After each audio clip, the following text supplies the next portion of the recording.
नमस्कार सांग मैंने आपण मानु समस्त को मो स्टोरी चैनल स्वागत। चलतु हृदय को छुईला भाया प्रेम कहानी शुणा। प्रेम छाड़ीगला अधा बाटर कहानी को आरंभ शेष जाए शुणु। गोटे एक्सीडेंट मो जीवनर गतिपथ को संपूर्ण रूपे बदल देला। बोधे भगवान को सेटा गोटे परीक्षा थिला। मु जीतवा को चेष्टा करूनथिली कि मोर हारिबार इच्छा भी नथिला, किंतु समय आ भाग्य मते सेठी पहुंचाई देइथिला जेउठी निजको खोजिबा भी कष्ट थिला। मु जणे सीबीआई ऑफिसर, अपराधी को खोजिबा होची मोर काम। मोर बंधु आकाश मध्य जणे सीबीआई ऑफिसर। आमे गोटे शाखारे ही काम करूथुलु। सेही शाखारे मोहन पट्टनायक आम उपरिस्थ पदवी रे थिले। आमे तांको मेजर मोहन बोली डाकुथुलु, आउ से आम ना पूर्वरु कैप्टेन बोली डाकुथुले। मेजर मोहनकर गोटे झिया थिला, ता ना थिला दिशा। आकाश दिशा को मने मने भल पाई बसिथिला, किंतु केबे कहि नथिला। कहिबार साहस भी नथिला, कारण दिशा थिला मेजरकर झियो। छाड़ंतु एबे आसंतु मो कहानी विषय जानिबा। मु चुपचाप रूम भीतर झरका फांकरु दूर पहाड़ को देखुथुली। हठात मो रूम बाहर कहार पाउंजी शब्द शुभिला। मु संगे संगे बंधुकटी धरी धीरे धीरे कबाट पाखकु गली। धीरे धीरे कबाटी खोली दे कबाट कोणरे लुचि रहिली, हेले भितरे केही भी प्रवेश कले नहीं। मु धीरे धीरे बाहर को पाद पकेली। ओहो स्मृति, आस भीतर को आस। मु भीतर को जीविनी, तमे बाहर को आस, आमे बुलिबा को जिबा। तापरे आमे बाहर को बुलिबा को गलु। स्मृति कहूतला, तमे मो अपेक्षा निज चाकरी को बेसी भल पाओ, ठीक ना भूल? ठीक। दयाकरी तमे जोरे हसीबनी। कौन पाई? मते भल लागेनी। तमर स्मित हास्य मोर बहुत पसंद। इच्छा हुए सारा दिन देखुथिबी कि, किंतु तमे जेतेबेले जोरे हस मते तम उपरे बहुत राग लागे।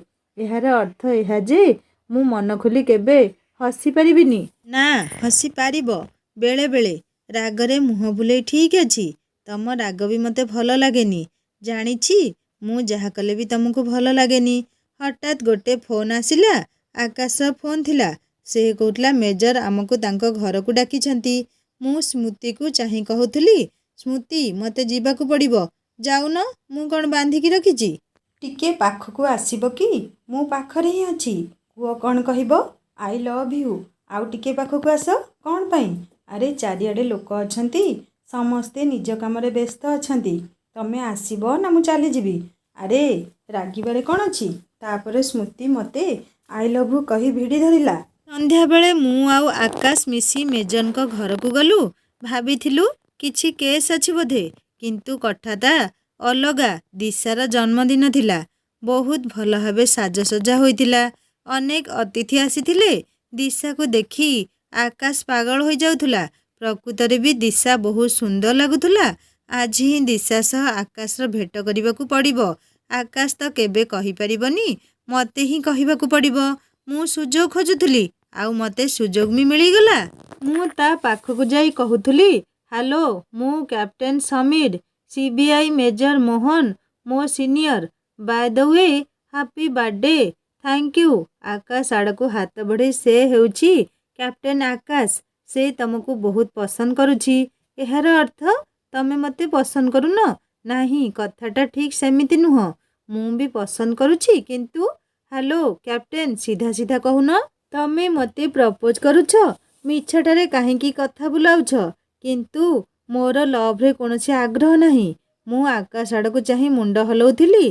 पुणी बुली पड़ला बेलकू दिशा सेठारे आउ नथिला। मु आकाश पाखकू आसी कहूथुली, झियो बहुत संस्कारी, तम पाई ठीक हेबो कैप्टेन। ता परदिन सकाळर घटना। मेजर निज परिवार सह मंदिर जाउथुले। किछि गुरुत्वपूर्ण कथा अछि कही आकाश आउ मते भी तांको सह जीवा पाई आमंत्रण करिथिले। आकाश ठीक समय मेजरको घरे पहुँची गला, किंतु मु पहुँची पालिनी। सेमाने मते मंदिर रे अपेक्षा करिवे कही बाहरी गले। किछि बाट आगकू गला परे सेमानकर गाड़ी एक्सीडेंट हैला। मु समस्त को मेडिकल रे देखा कली। गला बेलकू कैप्टेन आकाश देहांत होई सारिथिला। दिशार अवस्था टिके भल थिला। मेजर मरण सह संघर्ष करुथुले। मु मेजरको रूम को गली। से मते हाथ ठारी पाखकू डाकुथुले। मु तांको पाखरे जाई बसी पड़िली। से कहूथुले, कैप्टेन दिशा केमिति अछि? से भल अछि मेजर। ମୁଁ ଆଉ ବଞ୍ଚିବିନି କ୍ୟାପ୍ଟେନ୍। ମୋ ଛଡ଼ା ଦିଶାର ନିଜର ବୋଲି ଆଉ କେହି ବି ନାହାନ୍ତି। ମୁଁ ଜାଣେ କ୍ୟାପ୍ଟେନ୍, ତମେ ଦିଶାକୁ ପସନ୍ଦ କର। ସେ ମୋତେ ସବୁ କଥା କହିସାରିଛି। ଦିଶା ତମକୁ ଲାଗିଲା? କ୍ଷମା କରିବେ ମେଜର, ପ୍ରକୃତରେ ମୁଁ ଦିଶାକୁ ଭଲ ପାଏନି। ମୁଁ ଆକାଶ ପାଇଁ ଯାଇଥିଲି, କିନ୍ତୁ ସେ ଭାବିନେଲା ମୁଁ ନିଜର ପ୍ରେମ ନିବେଦନ କରୁଛି ବୋଲି। ସେମିତି କୁହନି କ୍ୟାପ୍ଟେନ୍। ଦିଶା କ'ଣ ତୁମର ପସନ୍ଦ ନୁହଁ? ମୋତେ କଥା ଦିଅ କ୍ୟାପ୍ଟେନ୍, ଦିଶାକୁ ତମେ ଖୁସିରେ ରଖିବ କ୍ୟାପ୍ଟେନ୍। କ୍ୟାପ୍ଟେନ୍, ଓଃ କ୍ୟାପ୍ଟେନ୍, ଏମିତି କ'ଣ କହୁଛ?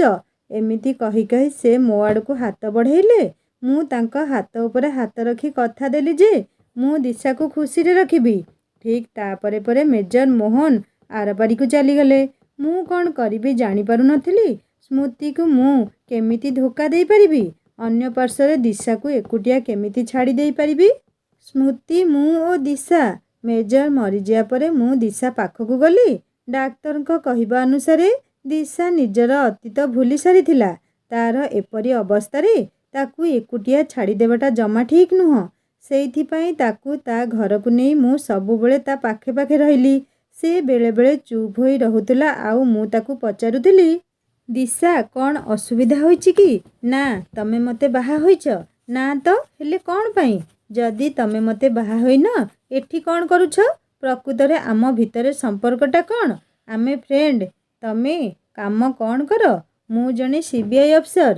ତୁମେ କାହାକୁ ଲଭ୍ କରୁଛ? ହଁ, ସ୍ମୃତି। ଚାଲ ସ୍ମୃତି ପାଖକୁ ଯିବା, ମୁଁ ବି ତାକୁ ଦେଖିବାକୁ ଚାହୁଁଛି। ତାପରେ ଆମେ ସ୍ମୃତି ପାଖକୁ ଗଲୁ। ସ୍ମୃତି ମୋତେ ପଚାରୁଥିଲା, ଇଏ କିଏ? ମୋ ଫ୍ରେଣ୍ଡ, ମେଜର ମୋହନଙ୍କ ଝିଅ। ଦିଶା ମୋତେ କହୁଥିଲା, କ୍ୟାପ୍ଟେନ୍ ସମୀର, ତମେ ଟିକେ ବାହାରକୁ ଯିବ କି? ମୁଁ ସ୍ମୃତି ସହ ଏକୁଟିଆ କଥା ହେବି। ତାପରେ ମୁଁ ବାହାରକୁ ଚାଲି ଆସିଲି। ଦିଶା ସ୍ମୃତିକୁ ପଚାରୁଥିଲା, ତମେ ସମୀରକୁ ଭଲ ପାଅ? ହଁ, କିନ୍ତୁ ଏ ପ୍ରଶ୍ନ? କିଛି ନାହିଁ, ଏମିତି। ସ୍ମୃତି, ମୋ ଜୀବନରେ ମୁଁ ସବୁ କିଛି ହରେଇ ଦେଇଛି। ଏବେ ଏବେ ମୋ ଜୀବନର ଦ୍ୱିତୀୟ ଅଧ୍ୟାୟ ଆରମ୍ଭ ହେଉଛି। ମୁଁ କେବଳ ଏତିକି ଜାଣିଛି, ମୋ ବାପା ଜଣେ CBI ଅଫିସର ଥିଲେ। ସମୀର ବି ସେଇଠି କାମ କରୁଥିଲେ। ତାପରେ ସିଏ ମୋର ଜଣେ ବନ୍ଧୁ। ଏହା ଛଡ଼ା ମୁଁ ଆଉ କିଛି ଜାଣିନି। ମୋର ଅତୀତ କ'ଣ ଥିଲା ମୁଁ ଭୁଲି ସାରିଛି। ଆମ ବନ୍ଧୁତାରେ ତମର କିଛି ଆପତ୍ତି ନାହିଁ ତ? ନା, ନାହିଁ। ଧନ୍ୟବାଦ, ମୁଁ ଏବେ ଆସୁଛି। କିଛି ସମୟ ପରେ ମୁଁ ଭିତରକୁ ଆସିଲି। ସ୍ମୃତି ମୋତେ ବଡ଼ ବଡ଼ ଆଖିରେ ଚାହିଁଥିଲା। ମୁଁ ସ୍ମୃତିକୁ କହୁଥିଲି, ସ୍ମୃତି, ମୁଁ ଦିଶାକୁ ଘରେ ଛାଡ଼ି ଦେଇ ଆସୁଛି। ହଁ, ଯାଅ। ମୁଁ ଫେରି ଆସୁଥିଲି। ସ୍ମୃତି ପଛରୁ ଡାକି କହିଲା, ସମୀର, ତମେ କିଛି ଭୁଲି ଯାଉଛ। ମୁଁ, ନାହିଁ, କିଛି ନାହିଁ ତ। ସ୍ମୃତି ନିଜ ହାତ ଦୁଇଟିକୁ ମୋ ଆଡ଼କୁ ବଢ଼େଇ ମୋତେ ଡାକୁଥିଲା, ପାଖକୁ ଆସ। ଓହୋ, ସରି, ମୁଁ ସତରେ ଭୁଲି ଯାଇଥିଲି। ତାପରେ ମୁଁ ଦୌଡ଼ି ଯାଇ ସ୍ମୃତିକୁ ଭିଡ଼ି ଧରିଲି। ସେ ବି ମୋତେ ଖୁସିରେ ଭିଡ଼ି ଧରିଥିଲା। ଦିଶା କବାଟ ପାଖରେ ଠିଆ ହୋଇ ଆମକୁ ଦେଖୁଥିଲା। ମୁଁ ଆସୁଛି କହି ସ୍ମୃତି ପାଖରୁ ବିଦାୟ ନେଲି। ମୁଁ ଦିଶା ସହିତ ତା ଘରକୁ ଫେରୁଥିଲି। ସନ୍ଧ୍ୟା ହୋଇ ଆସୁଥିଲା। ଝିପିଝିପି ବର୍ଷା ଆରମ୍ଭ ହୋଇଯାଇଥିଲା। ଦିଶା ମୋତେ କହୁଥିଲା, କ୍ୟାପ୍ଟେନ୍, କ୍ୟାପ୍ଟେନ୍, ଏଇଠି ଗାଡ଼ି ରଖ। ମୁଁ ଗାଡ଼ି ରଖୁ ରଖୁ ଦିଶା ଗାଡ଼ି ଭିତରୁ ବାହାରି ବର୍ଷାରେ ଭିଜିବାକୁ ଲାଗିଲା। ମୁଁ ବି ଗାଡ଼ିରୁ ବାହାରି ଦିଶାକୁ ଦେଖୁଥିଲି। ଦିଶା ମୟୂରଟିଏ ପରି ଦୁଇ ହାତକୁ ଦୁଇ ପାର୍ଶ୍ୱରେ ବିସ୍ତାରିତ କରି ଝିପିଝିପି ବର୍ଷାର ଆନନ୍ଦ ନେଉଥିଲା। ମୁଁ କହୁଥିଲି, ଦିଶା, ଚାଲ ଘରକୁ ଯିବା। ମୋତେ ଭିଜିବାକୁ ଭଲ ଲାଗୁଛି। ମୋ ଆଡ଼କୁ ହାତ ବଢ଼େଇ ମୋ ପାଖକୁ ଆସ। ହେଲେ କ'ଣ ପାଇଁ? ସ୍ମୃତିକୁ ତ ଏଇ ପ୍ରଶ୍ନ ପଚାରି ନଥିଲ। ସେ ହାତ ବଢ଼ାଉ ବଢ଼ାଉ ତା ପାଖକୁ ଯାଇ ଭିଡ଼ି ଧରିଥିଲ। ଆରେ, ମୁଁ ତାକୁ ଭଲ ପାଏ। ଆଉ ତମେ ମୋର ଫ୍ରେଣ୍ଡ। ଫ୍ରେଣ୍ଡ? ହଁ, ମୁଁ ଭୁଲି ଯାଇଥିଲି। ସମୀର, ମୋର କିଛି ଫଟୋ ଉଠାଅ ନା। ଫଟୋ? ହେଲେ କ'ଣ ପାଇଁ? ଦିଶା ଆଉ କିଛି ନ କହି ସିଧା ଯାଇ ଗାଡ଼ିର ଡୋର୍ ଖୋଲୁଥିଲା। ମୁଁ ତାର ହାତକୁ ଧରି ପଚାରିଲି, ଦିଶା, କ'ଣ ହେଲା? ତମେ କାନ୍ଦୁଛ କ'ଣ ପାଇଁ? ତମେ ଏବେ ମୋ ଲୁହ ଦେଖିପାରିଲ? ମୋ ଆଖିରେ ତ ବହୁତ ସମୟ ହେଲାଣି ଲୁହ ଆସିଗଲାଣି। କ'ଣ ଏଇ ଫଟୋ ଉଠାଇବା କଥା ନେଇ? ତମେ ସେଇଠି ଠିଆ ହୁଅ, ମୁଁ ଏବେ ହିଁ ଫଟୋ ନେଉଛି। ସମୀର, ତମର ସ୍ମୃତି ସହ ବାହାଘର ହୋଇଯିବ। ସେତେବେଳେ ମୁଁ କ'ଣ କରିବି ସମୀର? ମୋର ଆଉ ଏ ଦୁନିଆରେ କିଏ ଅଛି? ଆରେ, ତମେ ସେମିତି କାହିଁକି ଭାବୁଛ? ମୁଁ ଅଛି ନା। ଜୋରରେ ମୋତେ ଭିଡ଼ି ଧରିଲା ଏବଂ କାନ୍ଦି କାନ୍ଦି କହିଲା, ମୁଁ ଏକୁଟିଆ ହୋଇଯିବି ସମୀର। ତମେ ମୋତେ କେବେ ଛାଡ଼ି ଯିବନି ତ? ମୁଁ ତମ ବିନା ବଞ୍ଚି ପାରିବିନି। ଏମିତି କହି କହି ଦିଶା ନିଜର ଚେତା ହରେଇ ଦେଲା। ମୁଁ ତାକୁ ଗାଡ଼ି ଭିତରକୁ ନେଇ ଘରକୁ ଗଲି। ଘରେ ତାକୁ ଶୁଆଇ ଦେଇ ତାକୁ ଦେଖୁଥିଲି। ବର୍ଷାରେ ଭିଜି ଯାଇ ତାର ସବୁ ଡ୍ରେସ୍ ଓଦା ହୋଇଯାଇଥିଲା। ଯଦି ଓଦା ଡ୍ରେସ୍ରେ ସେ ସାରା ରାତି ଶୋଇ ରହିବ, ତେବେ ତା'ର ଦେହ ଖରାପ ହେବ। କ'ଣ କରିବି କିଛି ଜାଣିପାରୁନଥିଲି। ମୁଁ ପାଖ ଘରେ ଥିବା ଜଣେ ସ୍ତ୍ରୀ ଲୋକକୁ ଡାକି ଦିଶାର ଡ୍ରେସ୍ ଚେଞ୍ଜ କରାଇଲି। ତା'ପରେ ରାତି ସାରା ମୁଁ ତାରି ପାଖରେ ବସିଥିଲି। ସକାଳ ହେଲା ପରେ ମୁଁ ସ୍ମୃତି ପାଖକୁ ଫେରିଲି। ସ୍ମୃତି ମୋତେ ପଚାରିଲା, କାଲି ତମେ ଆସିଲନି କାହିଁକି? ଦିଶା ପାଖରେ ରହିଗଲି। ମାନେ ସେଠି କ'ଣ କରୁଥିଲ? ସିଏ ପସନ୍ଦ ଆସିଗଲା କି? ନାହିଁ, ତମେ ଏମିତି କ'ଣ କହୁଛ? ଆଉ କେମିତି କହିବି? ପ୍ରକୃତରେ ତା'ର ନିଜର ବୋଲି କେହି ନାହିଁ। କେତେବେଳେ କ'ଣ କରୁଛି ସେ ନିଜେ ବି ଜାଣିପାରୁନି। ତା'ପରେ ମୁଁ ମେଜରକୁ କଥା ଦେଇଛି ଦିଶାର ଦେଖାଶୁଣା କରିବା ପାଇଁ। ଓ, କଥା ଦେଇଛ? ତମେ ମୋତେ ବି ତ କଥା ଦେଇଥିଲ ଯେ ମୋ ଛଡ଼ା ତମ ଜୀବନରେ ଆଉ କେହି ବି ଝିଅ ଆସିବେନି। କିନ୍ତୁ ତମେ ତାରି ଘରେ ରାତି ବିତେଇ ଆସି କ'ଣ ସଫେଇ ଦେବାକୁ ଆସିଛ? ତମ ଭିତରେ ସେମିତି କିଛି ସମ୍ପର୍କ ନାହିଁ ତ? ମୁଁ ରାଗରେ ସ୍ମୃତିର ଗାଲକୁ 2 ଚାପୁଡ଼ା ଦେଇ କହିଲି, ଚୁପ୍ କର। ମୋତେ ତମେ ସନ୍ଦେହ କେମିତି କରିପାରୁଛ? ସେ କାନ୍ଦି କାନ୍ଦି, ସନ୍ଦେହ ନୁହେଁ ସମୀର, ମୁଁ ତମକୁ ବହୁତ ଭଲ ପାଏ। ସେଇଥିପାଇଁ ତମକୁ ହରେଇବାକୁ ଚାହୁଁନି। ତମେ ଆଉ ତା ପାଖକୁ ଯାଅନି ପ୍ଲିଜ୍। ମୁଁ ତାକୁ ଛାଡ଼ି ପାରିବିନି। ମୁଁ ମେଜରକୁ କଥା ଦେଇ ସାରିଛି। ଏହାର ଅର୍ଥ ଏହା ଯେ ତମେ ମୋତେ ଛାଡ଼ି ତା ପାଖକୁ ଚାଲିଯିବ। ମୁଁ ତମକୁ ବି ଛାଡ଼ି ପାରିବିନି। ତମକୁ ଜଣକୁ ବାଛିବାକୁ ପଡ଼ିବ, ମୁଁ ନହେଲେ ଦିଶା। ମୁଁ ଆଉ କିଛି ନ କହି ସେଠାରୁ ଫେରି ଆସୁଥିଲି। ସ୍ମୃତି ମୋତେ ପଛରୁ କାନ୍ଦି କାନ୍ଦି ଡାକ ଦେଉଥିଲା, ସମୀର, ଶୁଣ ସମୀର। ମୁଁ କିଛି ନ ଶୁଣି ଦିଶା ପାଖକୁ ଫେରି ଆସିଲି। ଦିଶା ମୋତେ ଦେଖି କହୁଥିଲା, କ୍ୟାପ୍ଟେନ୍, ସକାଳୁ କୁଆଡ଼େ ଚାଲି ଯାଇଥିଲ? ସ୍ମୃତି ପାଖକୁ ନା? ହଁ, ମୁଁ ଜାଣେ ତମେ ସ୍ମୃତିକୁ ଭୁଲି ପାରିବନି। ତମର ମୋ ସହ ମିଳାମିଶା ବି ସ୍ମୃତିକୁ ଭଲ ଲାଗୁନଥିବ। ମୁଁ କାହିଁକି ବା ତମ 2 ଜଣଙ୍କ ମଝିରେ କଣ୍ଟା ହୋଇ ଠିଆ ହେବି। ତମେ ସ୍ମୃତି ପାଖକୁ ଫେରିଯାଅ। ମୁଁ ମେଜରକୁ କଥା ଦେଇଛି, ମୁଁ ତମକୁ ଛାଡ଼ି ପାରିବିନି।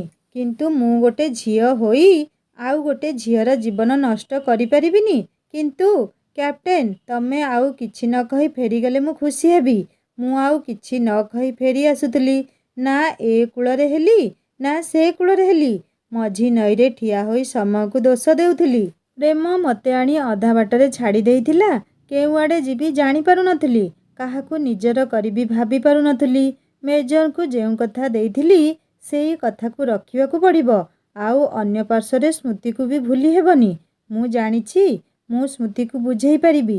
ସେଥିପାଇଁ ପ୍ରଥମେ ଦିଶାକୁ ବୁଝାଇବା ପାଇଁ ପଡ଼ିବ। ରାସ୍ତାରେ ଏମିତି ଭାବି ଭାବି ଚାଲିଥାଏ। ମୁଁ ସେମିତି। ହଠାତ୍ ବର୍ଷା ହେଲା।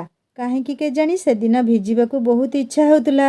ମୁଁ ଭିଜୁଥିଲି ଆଉ ନିଜ ପରିସ୍ଥିତିକୁ ଭାବି ଆଖିରୁ ଲୁହ ଝରାଉଥିଲି। କାହିଁକି କେଜାଣି ସେହି ଲୁହ ଟୋପାଗୁଡ଼ିକ ଝରି ପଡ଼ିଲା ପରେ ମନଟା ଟିକିଏ ହାଲକା ଲାଗିଲା। ତା'ପରେ ମୁଁ ରୁମ୍ରେ ପହଞ୍ଚି ମୋ ବନ୍ଧୁ ଆକାଶର ଫଟୋକୁ ଦେଖୁଥିଲି। ଅତୀତର କଥା ସବୁ ମନେ ପଡ଼ିଯାଉଥିଲା। ଠିକ୍ ଏତିକିବେଳେ ସ୍ମୃତି ତା'ର ବାପା ଆଉ ମା'ଙ୍କ ସହ ମୋ ରୁମ୍କୁ ଆସିଥିଲା। କଥାଟା ବୁଝିବାକୁ ମୋତେ ବେଶୀ ସମୟ ଲାଗିଲାନି। ସେମାନେ ଚାହୁଁଥିଲେ ସ୍ମୃତି ସହ ମୋର ବାହାଘର ହେଇଯାଉ। ମୁଁ ବି ଚାହୁଁଥିଲି ସେମିତି ହେଉ। କିନ୍ତୁ ତା ଆଗରୁ ଦିଶାକୁ ଏକ ଠିକଣା ଜାଗାରେ ପହଞ୍ଚାଇ ଦେବା ମୋର ଲକ୍ଷ୍ୟ ଥିଲା। ସେଥିପାଇଁ ବି ସେମାନେ ରାଜି ହେଲେ। କିନ୍ତୁ ସମୟ ବେଶୀ ନଥିଲା। 1 ମାସ ଭିତରେ ଯଦି ମୁଁ ଦିଶାର ବାହାଘର ଆଉ କେଉଁ ପିଲା ସହ ନ କରିପାରିଲି, ତେବେ ମୋତେ ଦିଶାକୁ ଭୁଲିଯିବାକୁ ପଡ଼ିବ। ଅର୍ଥାତ୍ ମୁଁ ମେଜରଙ୍କୁ ଦେଇଥିବା କଥା ରଖିପାରିଲିନି ବୋଲି ବୁଝିବାକୁ ହେବ। କାରଣ 1 ମାସ ପରେ ସେମାନେ ଆଉ କିଛି ବି କଥା ଶୁଣିବେନି ବୋଲି ସିଧା ସିଧା କହିଦେଇ ଚାଲିଗଲେ। ଫେରି ଯାଉ ଯାଉ ସ୍ମୃତି ପଛକୁ ଫେରି ପୁଣି ମୋ ପାଖକୁ ଆସିଲା। ମୋତେ ଭିଡ଼ି ଧରି କହୁଥିଲା, ଆଇ ଲଭ୍ ୟୁ। ମୁଁ କିନ୍ତୁ ନୀରବ ଥିଲି। ସେ ପଚାରୁଥିଲା, କିଛି କହିବନି? ମୁଁ କିଛି ନ କହି ସ୍ମୃତିକୁ ଚାହିଁ ରହିଥିଲି। ସେ ବି କିଛି ସମୟ ପାଇଁ ମୋ ଉତ୍ତରକୁ ଚାହିଁ ରହିଥିଲା। କିନ୍ତୁ ମୋର ନୀରବତା ଦେଖି ସେ ଆଉ କିଛି ନ କହି ସେଠାରୁ ଚାଲିଗଲା। ମୋର ମନେ ପଡ଼ୁଥିଲା ମୋର କଲେଜ ସମୟର ଫ୍ରେଣ୍ଡ ରାଜୀବ। ବହୁତ ଭଲ ପିଲା। ଏବେ ସେ ଜଣେ ଡକ୍ଟର। ଭାବୁଥିଲି ଦିଶା ସହ ତା'ର ଥରେ ଦେଖା ହୋଇଥିଲେ ଭଲ ହୋଇଥାନ୍ତା। ସେଥିପାଇଁ ମୁଁ ତାକୁ ସେଦିନ ଦିଶା ଘରକୁ ଡାକିଥିଲି। ତା ଆଗରୁ ମୁଁ ଦିଶା ପାଖରେ ପହଞ୍ଚି ସାରିଥିଲି। ମୁଁ ଦିଶାକୁ କହୁଥିଲି, ତମେ ଶୀଘ୍ର ପ୍ରସ୍ତୁତ ହୋଇଯାଅ। କ'ଣ ପାଇଁ? ତମକୁ କେହି ଜଣେ ପସନ୍ଦ କରୁଛି। ସେ ତମକୁ ଏବେ ଦେଖିବାକୁ ଆସୁଛି। ମୋ କଥା ଶୁଣି ସେ ମୋତେ ଚାହିଁ ରହିଲା ଆଉ କହିଲା, ମୁଁ କିଛି ବୁଝିପାରିଲିନି କ୍ୟାପ୍ଟେନ୍। ସ୍ମିତ ହାସ୍ୟ ଦେଇ ମେଜରଙ୍କୁ ମୁଁ ଯେଉଁ କଥା ଦେଇଥିଲି ସେ କଥା ମୋତେ ତ ରଖିବାକୁ ପଡ଼ିବ ନା। ଛଳ ଛଳ ଆଖିରେ, ଓ, ତମେ ତମ କର୍ତ୍ତବ୍ୟ ପାଳନ କରୁଛ। ଦେଖ, ତମେ ଏମିତି କହି ମୋତେ ଦୁର୍ବଳ କରିଦିଅନି। ମୁଁ ବି ଚାହୁଁଛି ତମେ ଖୁସିରେ ରୁହ। ତମେ କେବେ ପଚାରିଛ ମୋ ଖୁସି କ'ଣ? ତା ପ୍ରଶ୍ନର ଉତ୍ତର ମୋ ପାଖରେ ନଥିଲା। ମୁଁ ଆଉ କିଛି ନ କହି ଚୁପ୍ ହୋଇ ବସି ପଡ଼ିଲି। ସେ ଟିକେ ଅଭିମାନ କରି ଭିତରକୁ ଚାଲିଗଲା। କିଛି ସମୟ ପରେ ରାଜୀବ ଆସି ପହଞ୍ଚିଲା। ସେ ଦିଶାକୁ ପସନ୍ଦ କଲା, କିନ୍ତୁ ମୋତେ ଖୁସି ଲାଗୁନଥିଲା, କାରଣ ଦିଶା ମୁହଁରେ ମୁଁ ଟିକେ ବି ହସ ଦେଖିପାରୁନଥିଲି। ସେ ରାଜୀବ ଆଗରେ ହସିବାର ଅଭିନୟ କରୁଥିଲା, କିନ୍ତୁ ପ୍ରକୃତରେ ତାକୁ ବହୁତ କଷ୍ଟ ଲାଗୁଥିଲା। କିଛି ସମୟ ପରେ ରାଜୀବ ସେଠାରୁ ଚାଲିଗଲା। ସେ ଦିଶାକୁ ବିବାହ କରିବା ପାଇଁ ରାଜି ଥିଲା, କିନ୍ତୁ ମୋତେ କାହିଁକି କେଜାଣି ସବୁ କିଛି ଠିକ୍ ଲାଗୁନଥିଲା। ରାଜୀବ ଚାଲିଗଲା ପରେ ମୁଁ ଦିଶାକୁ ପଚାରୁଥିଲି, ରାଜୀବ ତମର ପସନ୍ଦ ନା? ଯେତେବେଳେ ଠିକ୍ ଉତ୍ତରଟା ବିକଳ୍ପ ଭିତରେ ନାହିଁ, ସେତେବେଳେ ଯେଉଁ ବିକଳ୍ପଟା ବାଛିଲେ ବି କିଛି ଫରକ ପଡ଼ିବନି। ତମେ ଏମିତି କାହିଁକି କହୁଛ? ଆଉ କେମିତି କହିବି? ତମେ ସ୍ମୃତି ସହ ଖୁସିରେ ରହିବ ବୋଲି ମୋତେ ଦୂରେଇ ଦେଉଛ ନା? ମୁଁ ବି ଚାହୁଁଛି ତମେ ସ୍ମୃତିକୁ ବାହା ହୋଇ ଖୁସିରେ ରୁହ, କିନ୍ତୁ ମୋତେ ଆଉ କାହା ସହ ଯୋଡ଼ିବାକୁ ଚେଷ୍ଟା କରନି। ଜାଣିଛି ତମକୁ ପାଇବିନି, ହେଲେ ପାଖରେ ଥିଲେ ତମକୁ ଦେଖି ଖୁସି ହୋଇପାରିବି। ବାହାଘର ପରେ ତମେ ତା ପାଖକୁ ଚାଲିଯିବ। ଜାଣିନି ତାପରେ ମୁଁ ତମର ମନରେ ଥିବି କି ନାହିଁ। ବାହାଘର ହେବା ଯାଏଁ ମୋ ପାଖରେ ରୁହ ପ୍ଲିଜ୍। ଠିକ୍ ଏତିକି କଥା ସରିଛି କି ନାହିଁ, କେହି ଜଣେ ମୋତେ ଗୁଳି କଲା। ଗୁଳିଟି ସିଧା ଆସି ମୋ ଡାହାଣ ହାତର ବାହୁରେ ବାଜିଲା। ମୁଁ ବାହାରକୁ ଚାହୁଁ ଚାହୁଁ ଲୋକଟି ସେଠାରୁ ଦୌଡ଼ି ଚାଲିଗଲା। ଦିଶା ମୋ ପାଖକୁ ଦୌଡ଼ି ଆସି ମୋତେ ତା କୋଳରେ ଧରିନେଲା। ମୋ ଆଖିଗୁଡ଼ିକ ବନ୍ଦ ହୋଇଯାଉଥିଲା, ଆଉ ମୁଁ ଆଖି ଖୋଲିଲା ବେଳକୁ ମୁଁ ଥିଲି ମେଡ଼ିକାଲରେ। ଆଖି ଆଗରେ ସ୍ମୃତି ଥିଲା। ମୁଁ ସ୍ମୃତିକୁ ପଚାରୁଥିଲି, ଦିଶା କେଉଁଠି ଅଛି? ତମେ ଏବେ ଶୋଇପଡ଼, ଆମେ ପରେ କଥା ହେବା। ଏଇଟା ମୋ ପ୍ରଶ୍ନର ଉତ୍ତର ନୁହେଁ। ସ୍ମୃତି, କାହିଁକି ତମେ ତା ପଛରେ ପଡ଼ିଛ? ତା ପାଖରେ ଏମିତି କ'ଣ ଅଛି ଯେ? ମୁଁ ସ୍ମୃତିକୁ କିଛି ନ କହି ସିଧା ବେଡ୍ରୁ ଉଠି ବାହାରକୁ ଚାଲିଲି। ସ୍ମୃତି ପଛରୁ ଡାକୁଥାଏ, କୁଆଡ଼େ ଯାଉଛ ଯେ? ତମେ ଏବେ ରେଷ୍ଟ ନିଅ। ମୁଁ କିନ୍ତୁ ଦିଶା ବିଷୟରେ ଭାବୁଥାଏ। ବାହାରେ ସ୍ମୃତିର ବାପା ଆଉ ମା ବସିଥିଲେ। ସେମାନେ କିଛି କହିବା ଆଗରୁ ମୁଁ ସିଧା ଦୌଡ଼ୁଥିଲି ଦିଶା ପାଖକୁ। ଦିଶାକୁ ତା ଘରେ ଦେଖି ଗୋଟେ ଦୀର୍ଘ ନିଶ୍ୱାସ ମାରିଲି। ସଙ୍ଗେ ସଙ୍ଗେ ଦିଶା ମୋ ଆଡ଼କୁ ଖଣ୍ଡେ କାଗଜ ବଢ଼େଇଦେଲା। କାଗଜରେ ସବୁ ଘଟଣା, ସବୁ ସଫା ସଫା ଲେଖା ହୋଇଥିଲା। ଯେଉଁ ଲୋକଟି ଗୁଳି ମାରିଥିଲା ତା ନାଁ ଥିଲା ଅଶୋକ। ଅଶୋକର ଭାଇ ଥିଲା ସାଗର। କେବେ ନା କେବେ ମେଜର ଗୋଟିଏ ମର୍ଡର କେସ୍ରେ ସାଗରକୁ ଦୋଷୀ ସାବ୍ୟସ୍ତ କରି ଆଜୀବନ କାରାଦଣ୍ଡରେ ଦଣ୍ଡିତ କରିଥିଲେ। ସେ ସବୁ ଭୁଲ ଥିଲା କି ଠିକ୍ ଥିଲା କିଛି ନ ବୁଝି ଅଶୋକ ମେଜର ପରିବାରର ସମସ୍ତଙ୍କୁ ମାରି ପ୍ରତିଶୋଧ ନେବାକୁ ଚେଷ୍ଟା କରୁଥିଲା। ସମସ୍ତେ ତ ମରି ସାରିଥିଲେ, ବାକି ଥିଲା ଦିଶା। ପ୍ରକୃତରେ ଅଶୋକ ମୋତେ ନୁହେଁ, ଦିଶାକୁ ମାରିବାକୁ ଆସିଥିଲା, କିନ୍ତୁ ଗୁଳିଟି ମୋତେ ଆଘାତ ଦେଇଥିଲା। ସେଥିପାଇଁ ମୁଁ ଦିଶାକୁ ଏକ ସୁରକ୍ଷିତ ଜାଗାରେ ରଖିବାକୁ ଚାହୁଁଥିଲି। ମୁଁ କ'ଣ କରିବି ଜାଣିପାରୁନଥିଲି। ତାକୁ ଏବେ କେଉଁଠି ନେଇକି ରଖିବି? ମୁଁ ଯଦି ତାକୁ ମୋ ପାଖରେ ରଖିବି, ତେବେ ସ୍ମୃତି ଏହାକୁ କେବେ ଗ୍ରହଣ କରିପାରିବନି।